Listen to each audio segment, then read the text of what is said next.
오늘 우리에게 주신 하나님의 말씀은 골로새서 4장 2절에서 6절까지의 말씀입니다. 제가 봉독하겠습니다. 기도를 계속하고 기도에 감사함으로 깨어있으라. 또한 우리를 위하여 기도하되 하나님이 전도할 문을 우리에게 열어주사 그리스도의 비밀을 말하게 하시기를 구하라. 내가 이 일 때문에 매임을 당하였노라. 그리하면 내가 마땅히 할 말로써 이 비밀을 나타내리라. 외인에 대해서는 지혜로 행하여 세월을 아끼라. 너희 말을 항상 은혜 가운데서 소금으로 맛을 냄과 같이 하라. 그리하면 각 사람에게 마땅히 대답할 것을 알리라. 아멘. 할렐루야. 우리 사랑하는 성도님들 삶 가운데에 예수 그리스도의 놀라운 은혜와 평강이 늘 함께 하시길 축복합니다. 참 우리는 새로운 국면을 맞이하고 있습니다. 이 코로나라는 사태가 참 우리의 새로운 신앙의 모습을 바꿔가는 그런 모습인 것 같아요. 2021년 6월 설문조사 기관 리얼미터에서 교회 교역자 및 교인 2,000명을 대상으로 코로나 이후 신앙 인식에 관한 설문조사를 한 적이 있습니다. 진행 결과 포스트 코로나 시대에 교회가 직면할 어려움에 대해서 1등이 성도 간 교제 및 공동체성 약화가 1등이었어요. 즉 교제할 수 없는 그런 상황이 점점 더 악화될 것이다 라는 것이죠. 두 번째는 모이는 예배가 감소할 것이다 라는 것이었고요. 세 번째는 교회의 신뢰도가 하락할 것이고, 네 번째는 전도 및 새신자 유입이 약화될 것이다 라는 결과가 나왔다고 합니다. 즉 많은 교역자들과 성도들이 우려하고 있는 부분이 그 3번인 교회의 신뢰도가 하락할 것이다 라는 것을 제외하고는 더불어 함께라는 부분이 굉장히 약화될 것이다. 아니 더 나아가서 악화될 것이다 라고 예측하고 있다는 것입니다. 그 중에서도 전도 및 새신자 유입의 약화는 참 우리에게 많은 생각을 주는 것 같아요. 전도는 예수님께서 우리에게 명령하신 가장 큰 지상 명령 중 하나입니다. 해도 되고 안 해도 되는 게 아니라 반드시 해야 되는 것, 그리스도인이라면 전도하는 게 당연한 것, 이것이 바로 전도라는 것이죠. 근데 지금 상황 속에서 참 전도하기 어렵습니다. 만날 수 없기 때문이고, 또한 전도할 수 있는 환경의 문이 점점 닫혀가는 것 같아요. 그래서 우리는 전도할 수 있는 기회도 없고, 또한 전도할 수 있는 마음도 점점 사그러다는 것 같습니다. 참 많은 전도법들이 있죠. 근데 중요한 것은 이 코로나가 그런 모든 전도법들을 다 스탑시켰다는 것입니다. 이 시점에서 우리가 전도에 대해서 그럼 어떻게 나아갈 것인가, 어떻게 말씀을 살펴볼 것인가에 대해서 굉장히 많이 고민이 됐습니다. 근데 전도에 대해서는 사실은 전도법에 대해서 우리는 잘 알고 있잖아요. 뭐 파라솔 전도법, 관계 전도법, 노방 전도부터 해서 전도 폭발 훈련, 여러분 너무나 잘 아실 거라고 생각합니다. 근데 중요한 것은 그런 방법과 그런 스킬이 중요한 것이 아니라 지금 이 시점에서 우리는 전도가 무엇인지 다시 한번 마음을 재정비하는 시간이 되어야 될 줄로 믿습니다. 우리가 전도에 대해서 마음을 재정비하고 우리의 마음을 다잡았을 때 이 코로나 사태가 지나간 뒤에 분명히 전도의 문이 열릴 줄로 믿습니다. 그때 다시 한번 회복하는, 더 나아가 부흥하는 놀라운 역사가 이 온누리교회 가운데에 또한 여러분들을 통해 이루어지기를 간절히 축원합니다. 오늘 말씀인 이 골로새서는요, 사도 바울이 자신의 신념을 설명하고 있는 내용이 바로 이 골로새서입니다. 이 골로새서는 사도 바울이 감옥에서 보낸 옥중서신 중 하나인데요. 당시 골로새 교회는 이단 사상의 위협을 받고 있었습니다. 첫 번째는 유대 율법주의가 그들을 위협하고 있었고, 두 번째는 천사 숭배 사상이 있었어요. 그리고 세 번째는 이원론적 금욕주의가 이들의 본질을 흐트리고 있었습니다. 그리스도인으로서 어떻게 살아갈 것인가에 대한 그 본질이 흔들리고 있었다는 것입니다. 마치 오늘날 상황과 비슷합니다. 이 코로나19로 인하여서 그리스도인으로 어떻게 살아갈 것인가, 어떻게 전도할 것인가에 대한 본질이 흔들리기 시작했다는 것이죠. 오늘 본문이 4장은요, 마지막 결론 부분인데 그리스도인의 사명인 복음 전파, 전도에 대한 명확한 개념을 바울은 설명하고 있습니다. 그래서 오늘 이 바울이 말한 전도가 무엇인지, 전도는 그냥 예수님 전하면 되는 것이 아니라 그 전도 안에 담겨있는 정말 깊은 뜻이 무엇인지를 함께 살펴봄으로 결단하는 귀한 시간이 되기 소원합니다. 이 어려운 시국 우리는 다시 한번 전도에 대해서 깨닫고 마음에 새겨 코로나 시대 이후를 준비하는 복된 시간이 되길 간절히 축원합니다. 그래서 오늘 말씀의 제목을 전도는 이라고 잡고 골로새 교인들을 향한 바울의 전도의 권면을 살펴보므로 그 권면이 우리에게 주시는 권면임을 기억하시고 또한 전도에 대해 다시 한번 깨닫고 복음의 열정을 회복하시는 복된 시간이 되기를 간절히 축원합니다. 전도는 첫 번째로 그리스도의 비밀을 말하는 것입니다. 오늘 말씀 3절에 보니까요. 전도의 문을 우리에게 열어주사 그리스도의 비밀을 말하게 하시기를 구하라 라고 말씀합니다. 이 그리스도의 비밀에서 이 비밀이란 단어는 미스테리온이란 단어인데 이전에 알려지지 않은 사실을 말할 때 이 미스테리온이란 단어를 사용했습니다. 그리스도의 비밀, 즉 이전에 알려지지 않았다가 드러난 그리스도의 비밀이 무엇입니까? 디모데후서 1장 10절에 이렇게 말씀하는데요. 우리 같이 함께 읽어볼까요? 시작. 이제는 우리 주 구주 예수 그리스도의 나타나심으로 말미암아 나타났으니 그는 사망을 패하시고 복음으로써 생명과 썩지 아니할 것을 드러내신지라 라고 말씀합니다. 즉 그리스도의 비밀은 예수 그리스도의 십자가로 사망을 패하시고 구원의 생명과 부활을 우리에게 주신 것, 그것이 바로 비밀입니다. 우리는 그 비밀을 알고 있고 깨닫고 있고 가슴에 새기고 있는데 세상의 많은 사람들은 그 비밀을 모르고 죽어가고 있다는 것이죠. 근데 우리가 집중해야 할 것은 그 그리스도의 비밀을 말하게 하시기를의 그 말하게 하시기를 참 중요한데요.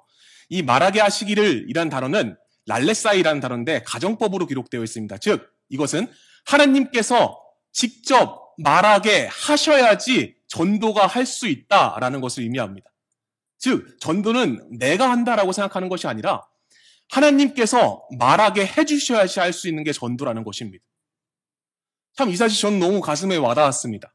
마치 내 힘으로 전도하는 것 같고 내가 그냥 전도지 나눠주고 아니면 관계전도법을 통해서 관계를 통해서 전도하는 것 같지만 하나님께서 해주셔야지 할 수 있다는 것.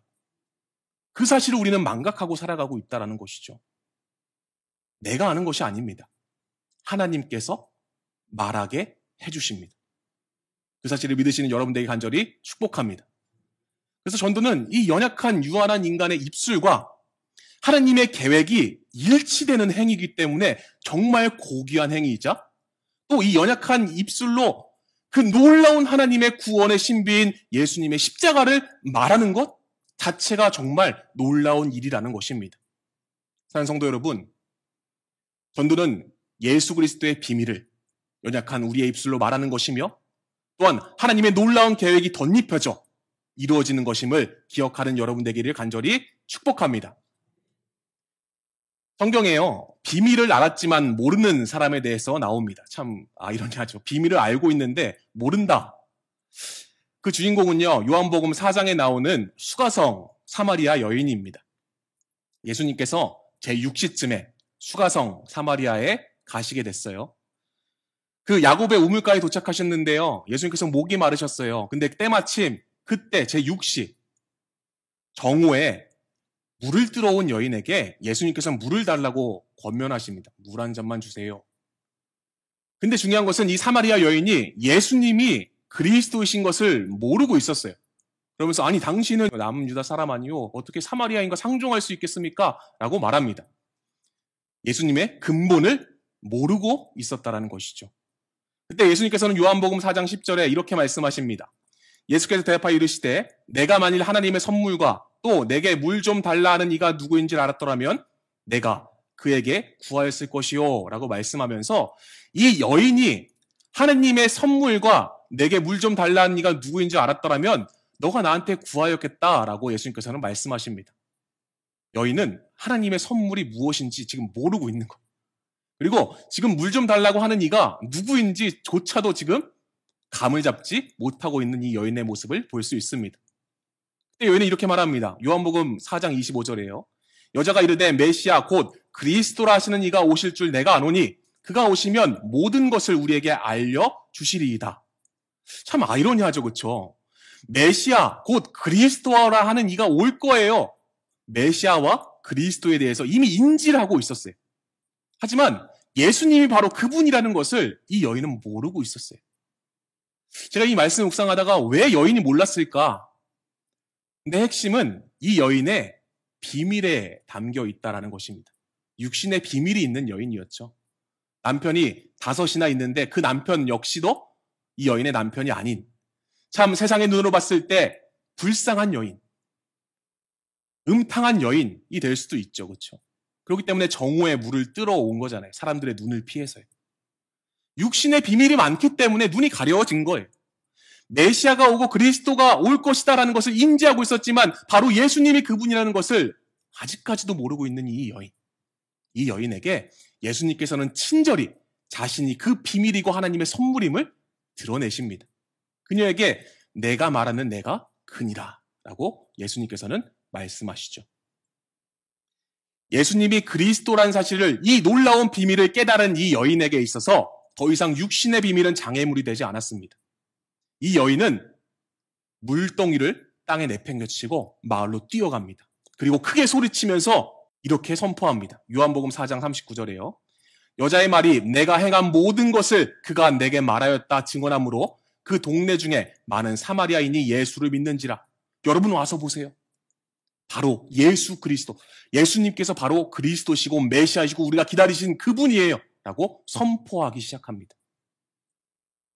남편이 5 있고 사람들의 눈에 피한 그 여인의 그 비밀은 더 이상 장애물이 되지 않았다는 것이죠. 때론 우리가 살아가면서 우리 육신의 비밀을 갖고 살아갑니다. 때론 그 비밀 때문에 전도의 문이 닫힐 때가 있다는 것이죠. 하지만 중요한 것은 예수 그리스도의 비밀을 깨닫는 자, 그리고 그 비밀을 선포하는 자는 하나님께서 육신의 비밀의 장애물을 거쳐주신다는 사실을 기억하시길 소원합니다. 이 여인이 달려나가서 예수님에 대해서 그 비밀을 선포하는 순간 그 사마리아 성의 많은 이들이 예수님을 믿고 변화되는 놀라운 축복의 땅이 되었다는 것을 여러분 믿으시기 소원합니다. 여기서만 그치는 것이 아니라 가만 생각해 보면 이 여인이 달려나가서 사마리아 사람들에게 복음을 전하는 이 모든 장면, 이 모든 과정이 다 하나님께서 만들어 주셨다라는 것을 깨달았습니다. 우선 첫 번째로 왜 예수님께서 수가성을 가셨을까요? 사마리아 땅에 가지만 그 수많은 성 중에 왜 하필 수가성에 가셨을까요? 그 두 번째, 많은 사람들 중에 왜 하필 육신의 비밀이 가장 많은 그 여인인가? 그 여인이 정오에 물을 뜨러 왔을까? 그리고 마지막 세 번째, 그 여인이 메시아에 대한 개념을 이미 이해하고 있었는가? 이 모든 것이 다 하나님의 섭리이고 계획이고 결국 이 여인이 비밀을 깨닫고 선포하는 순간 하나님의 그 모든 섭리와 계획이 함께 어우러져 그 사마리아 성에 많은 사람들이 복음을 듣고 변화된 줄로 믿습니다. 사랑하는 성도 여러분, 연약한 죄인인 나의 입술을 통해 그 놀라운 비밀이 선포되어질 때 하나님의 놀라운 계획과 그것이 맞닥뜨려져 한 영혼을 구원하여 전도의 열매를 맺는 축복의 인생들이 되시기 간절히 축복합니다. 육신의 비밀은 더 이상 예수 그리스도의 비밀과 비교해서는 장애물이 될 수 없습니다. 그 놀라운 비밀을 우린 깨달았고 그 놀라운 비밀을 전해야 될 줄로 믿습니다. 이렇게 전도는 그리스도의 비밀을 말하는 것임을 기억하시길 축원합니다. 또 전도는 두 번째로 지혜로 행하여 세월을 아끼는 것입니다. 오늘 말씀 5절에 보니까요. 외인에 대해서는 지혜로 행하여 세월을 아끼라 라고 말씀하고 있죠. 이 지혜로라는 단어는 엔소피아라는 단어인데 지혜로운 방법을 가지고 행하다라는 뜻을 갖고 있습니다. 믿는 성도는 교회 밖의 불신자들에게 복음을 전하고 또한 관계전도를 통해서 나의 지인들에게 복음을 전할 때 항상 하나님의 지혜로 나아가야 된다는 것을 의미하는 것입니다. 우리의 머리로 하는 것이 아니라 하나님의 지혜를 의지해서 하는 것이 바로 전도라는 것입니다. 세월을 아끼라 해서 세월은 일반적으로 흘러가는 이런 시간이 아니라 하나님의 특정한 시간, 카이로스라는 단어를 사용했습니다. 사도 바울은 이 카이로스라는 단어를 사용함으로써 예수 그리스도의 복음의 비밀을 전파하는 아주 중요한 시간과 기회가 성도에게 주어졌다는 것을 강조하고 있는 것이죠. 그 사실을 믿으시기 간절히 축복합니다. 하나님의 그 특별한 시간, 우리를 위해서 준비하신 그 시간이 전도를 위해서 계획되어졌다는 것을 우리는 명심해야 될 줄로 믿습니다. 그래서 아끼라라는 단어는 엑사고라조라는 단어인데 구속하라라는 뜻을 갖고 있습니다. 예전에 고대 그 노예를 살 때 그 노예가 사는 순간부터 주인에게 구속되어 있잖아요. 그렇죠? 귀속되고 그런 것을 표현할 때 엑사고라조라는 단어를 사용했는데요. 세월을 아끼라라는 말은 결국은 하나님의 시간에 붙들려 있어라. 하나님의 시간에 구속된 삶을 의미하는 게 세월을 아끼라 안에 담겨있는 의미라고 할 수 있습니다. 믿는 성도는 하나님의 지혜와 방법을 받아서 하나님의 시간에 붙들려 나아가는 것이 바로 전도임을 기억해야 될 줄로 믿습니다. 사랑하는 성도 여러분, 전도는 하나님의 지혜로 하는 것이며 하나님께 붙들려 있는 시간임을 기억하시기 간절히 축원합니다. 제가 신학교 시절에 참 전도 열심히 했습니다. 화요일, 목요일마다 수원역 가서 동기들과 선후배들과 함께 전도지를 나눠주면서 노방 찬양하면서 전도를 했는데요. 그 전도가 끝나고 이제 지하철을 타고 집에 가는 길이었어요. 퇴근 시간이었죠. 사람들이 굉장히 많이 탄 지하철에 제가 딱 이제 자리가 없어갖고 섰는데 시각장애인 한 분이 들어오시는 거예요. 근데 그 시각장애인 손에 성경책이 들려 있는 거예요. 그래서 다행히도 제 앞에 있는 분이 양보를 해주셨어요. 그래서 그 시각장애인 분이 제 앞에 전 서 있고 의자에 앉으셨는데 갑자기 그 옆 사람에게 아주 정중하고 나긋나긋한 목소리로 이렇게 얘기하는 거예요. 정말 죄송합니다. 저는 시각장애인이라 제 손에 들려있는 책을 읽을 수가 없으니까 실례가 안 된다면 한 번만 읽어주실 수 있으시겠습니까? 라고 아주 정중하게 옆 사람에게 부탁을 했습니다. 다행히 그 옆 사람이 흔쾌히 수락했어요. 네, 읽어드릴게요. 그 책이 성경책이었잖아요. 그렇죠? 근데 읽어달라는 그 말씀이 제가 신약생이기 때문에 어떤 말씀인지 너무 잘 아는 거예요. 요한복음 3장 16절 여러분 잘 아시죠? 하나님이 세상을 이처럼 사랑하사 독생자를 주셨으니 이는 그를 믿는 자마다 멸망하지 않고 영생을 얻게 하려 하심이라. 이거를 안 믿는 사람이 이 시각장애인의 부탁을 받아서 읽는 거예요. 그 사람이 읽고 난 뒤에 다시 이렇게 얘기합니다. 시각장애인이 읽은 부분을 제가 외워볼 테니까 맞는지 틀리는지 한 번만 더 봐주실 수 있겠습니까? 한 20분 동안 그 성경 구절을 암송하는 거예요. 계속. 옆 사람, 네, 맞아요. 한 번만 더 해볼 수 있을까요? 맞아요. 한 번만 더. 이러면서 20분 동안은 그렇게 얘기하시더라고요. 그래서 이제 도착해서 역 문이 열리고 이 시각장애인분이 내리셨는데요. 제가 내릴 역은 아니었습니다. 근데 너무 궁금해서 쫓아내렸어요. 내려서 그렇게 정중하게 물어봤습니다. 안녕하세요. 저는 신학생인데요. 아까 지하철 옆 사람에게 성경을 읽어달라고 하시는데 혹시 전도하려고 하신 건가요? 라고 제가 물어봤습니다. 그때 그 시각장애인의 대답이 아직까지 기억나는데요. 이렇게 대답했습니다. 네, 맞습니다. 너무 전도가 하고 싶은데 제가 시각장애인이기 때문에 어떻게 전도를 할 수 있는 방법을 몰랐어요. 하나님께 기도하자 하나님께서 지혜를 주셨습니다. 그 방법은 바로 제가 했던 지하철에서 옆 사람에게 읽어달라고 정중히 부탁하는 것이었습니다. 비록 이 연약한 장애인의 입술로 전한 복음이지만 그 사람이 분명히 그 성경을 읽고 그 말씀을 듣는 순간 언젠가는 하나님의 때에 그 말씀이 기억날 줄로 믿습니다. 이런 고백을 하는 거예요. 그때 제 손에 전도지가 들려 있었거든요. 왜냐면 전도 끝나고 이제 집에 가려고. 너무 부끄럽더라고요. 내가 여태까지 전도지 나눠주면서 예수님 믿으세요. 그냥 형식적으로 나눠준 그 전도는 하나님의 지혜를 의지하는 전도가 아니라 내 열정과 내 열심으로 했던 전도였더라고요. 우리가 관계 전도를 통해서 또한 복음을 전할 때 안 믿는 자들에게 전할 때보다 더 어렵습니다. 그렇죠? 관계 전도는 나와 관계가 있는 사람, 나를 알고 있는 사람에게 복음을 전하는 거기 때문에 관계를 통해서 더 어렵습니다. 그렇기 때문에 우리는 하나님의 지혜를 더 구해야 될 줄로 믿습니다. 나의 지혜가 아닌 하나님의 지혜를 받아 복음을 전할 때 하나님께서 그 시간을 붙잡아 주실 줄로 믿습니다. 그래서 그 전도하는 시간만큼은 내가 하나님 일을 하고 있구나라는 그런 생각이 드는 것 같아요. 비록 욕도 많이 먹고 전도지 받고 바로 두 발짝 걸어서 버리는 사람들을 볼 때마다 화는 나지만 그 전도하는 시간만큼은 지금 나와 성령께서 함께 하시고 나를 구원하신 그 예수님의 십자가를 전하는 그 고귀한 행위에 내가 지금 쓰임받고 있구나. 그런 감사의 마음이 들 때가 참 많았습니다. 사랑하는 성도 여러분, 전도는 하나님의 지혜로 하는 것입니다. 나의 열정과 나의 머리로 하는 것이 아니라 나의 판단과 나의 생각으로 하는 것이 아니라 하나님께서 주시는 지혜로 말미암아 해야 될 줄로 믿습니다.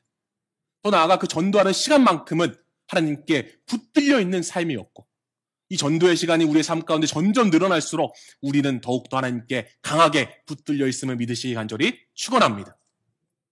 이렇게 전도는 지혜로 행하여 세월을 아끼는 것이다. 하나님의 지혜를 받아서 하나님의 시간에 붙들려 하는 것이 전도라는 것을 여러분 기억하시길 간절히 축원합니다. 전도는 마지막으로 세 번째, 항상 은혜 가운데서 하는 것입니다. 오늘 말씀 6절에요. 너희 말을 항상 은혜 가운데서 소금으로 만냄과 같이 하라 라고 말씀합니다. 두 가지 의미로 해석 가능한데요. 첫 번째는 문자 그대로 은혜로운 상태를 의미하고, 두 번째는 은혜를 받아갖고 가지고 수단적인 의미를 갖고 있습니다. 근데 오늘 말씀의 그 문맥상 항상이라는 부사가 앞에 사용돼서 항상 은혜 가운데서 해라 라는 그 항상이 붙어 있어서 나의 모든 말과 행위가 은혜 가운데로 이미 충만해진 상태에서 하는 것, 그것이 바로 전도라고 말씀하고 있는 것입니다. 믿는 성도는 항상 언행과 행동에 은혜가 묻어나야 될 줄로 믿습니다. 그러기 위해서는 내 안에 먼저 그 십자가의 놀라운 구속의 은혜를 채워 넣어서 차고 넘쳐서 그 은혜가 입술과 행동으로 나올 때에 그때 비로소 항상 은혜 가운데 할 수 있음을 여러분 명심하길 축원합니다. 이런 은혜로운 삶을 살아가는 자, 은혜 가운데 사는 자에게 하나님께서는 축복해 주시는데요. 그 축복이 바로 6절 뒤에서 나옵니다. 같이 한번 읽어볼까요? 시작. 그리하면 각 사람에게 마땅히 대답할 것을 알리라. 이것만큼 얼마나 놀라운 축복이 어디 있습니까? 우리가 전도할 때 때로는 말문이 막히잖아요. 전도 폭발 훈련을 받는데요. 반문하는 그 질문에 대해서 공부를 또 열심히 해요. 이 사람이 기독교에 대해서 반대하는 질문을 했을 때 어떻게 대답할 것인가에 대해서 막 공부를 합니다. 근데 중요한 것은 공부한다고 되는 것이 아니라 하나님께서 알려주신다는 거예요. 은혜로운 자에게 하나님께서 미리 대답할 것을 지혜로 알려주시고 성령으로 알려주신다는 사실입니다. 어떻게 전도가 안 될 수가 있겠습니까? 사랑하는 성도 여러분, 나의 말과 행동에서 은혜가 드러나길 소원하고 더 나아가 그 은혜가 먼저 내 안에 풍성히 채워지길 소원합니다. 그때 하나님께서 친히 대답할 것을 우리의 입술을 통해 붙잡아 주실 것이고 귀한, 천하보다 그 귀한 전도의 열매가 우리의 삶 가운데 맺혀지기를 예수님의 이름으로 축원합니다.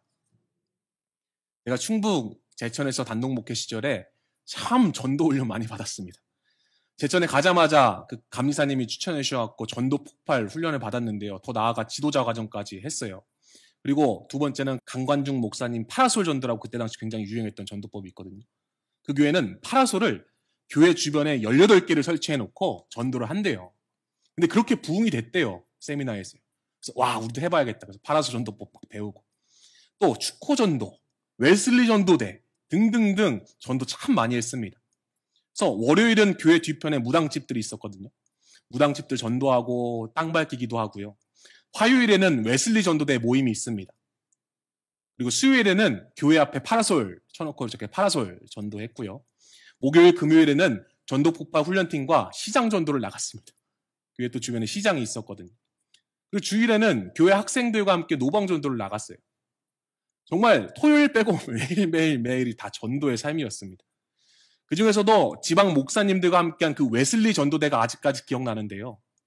이 웨슬리 전도대가 뭐냐면 비전교회 4교회와 자립교회 2교회 목사들이 모여서 한 달씩 교회를 돌아가면서 전도해 주는 거예요. 4교회 중심적인 전도의 마음이 참 많이 깨졌습니다. 그때요. 한 달씩 돌아가면서 그 교회 전도지를 갖고 그 교회 전도를 하는 거예요. 4교회는 아니지만. 참 인상 깊었던 기억이 나는데요. 옆에 교회였어요. 저희 교회에서 차로 한 5분 정도 되는 그 교회, 삼각교회였는데요. 전도를 도와주러 이제 갔어요. 가서 뜨겁게 기도하고 주님 구령열에 불타게 하여 주시옵소서. 같이 목사님들과 사모님 손잡고 막 뜨겁게 기도하고 이제 전도 물품을 들고 전도하러 나가는 거예요. 교회 주변으로. 저는 교회 앞에 있는 그 허름한 아파트가 하나 있었거든요. 그 아파트로 들어갔습니다. 그래서 꼭대기부터 이제 내려오면서 복도에 서 있는 사람, 나오는 사람 만나며 전도하고 문이 닫혀 있는 집에는 그 문 앞에서 한 1분 정도씩 기도하고 전도 물품 걸어주고 오고. 근데요, 참 많이 핍박과 박해를 받았습니다. 안 나르고 전도지를 나눠주는 사람마다 욕을 하는 거예요. 와, 어찌나 그렇게 센지. 전도 예수님 믿으세요라고 전도지 나눠주니까 전도지를 버리고, 심지어는 한 60대 중반 돼 보이는 남자분은 욕을 하시더라고요. 굉장히 심한 욕을 막. 그리고 재수없다고 갔는데 침 뱉는 거예요. 와, 전 제 인생에서 그렇게 노방전도하면서 핍박받은 경험은 처음이거든요. 처음에는 그냥 웃으면서 예수님 믿으세요 전했는데 그렇게 대하니까 저도 모르게 표정이 굳어지는 거예요. 그래서 이게 전도가 잘 안 되니까 그렇게 하고 이제 저희 교회로 돌아왔습니다. 그리고 물끄러미에 앉아서 이제 십자가를 바라보는데 갑자기 막 눈물이 쏟아지는 거예요. 와, 내가 이렇게까지 하면서 남의 교회 전도를 해줘야 되나? 심지어 침도 맞고 욕도 받으면서 그렇게 전도를 해야 되나? 막 원망이 들기 시작하는 거예요. 그때 기도하는데 문득 엘리베이터를 타고 내려오는데 거울을 봤던 제 얼굴을 보여주시더라고요. 그 얼굴은 그 세상 그 어떤 얼굴보다 못난 얼굴이었고 참 불평과 불만과 화가 가득한 얼굴을 예수님께서는 보여주셨습니다. 그때 막 눈물이 나면서 회개했어요.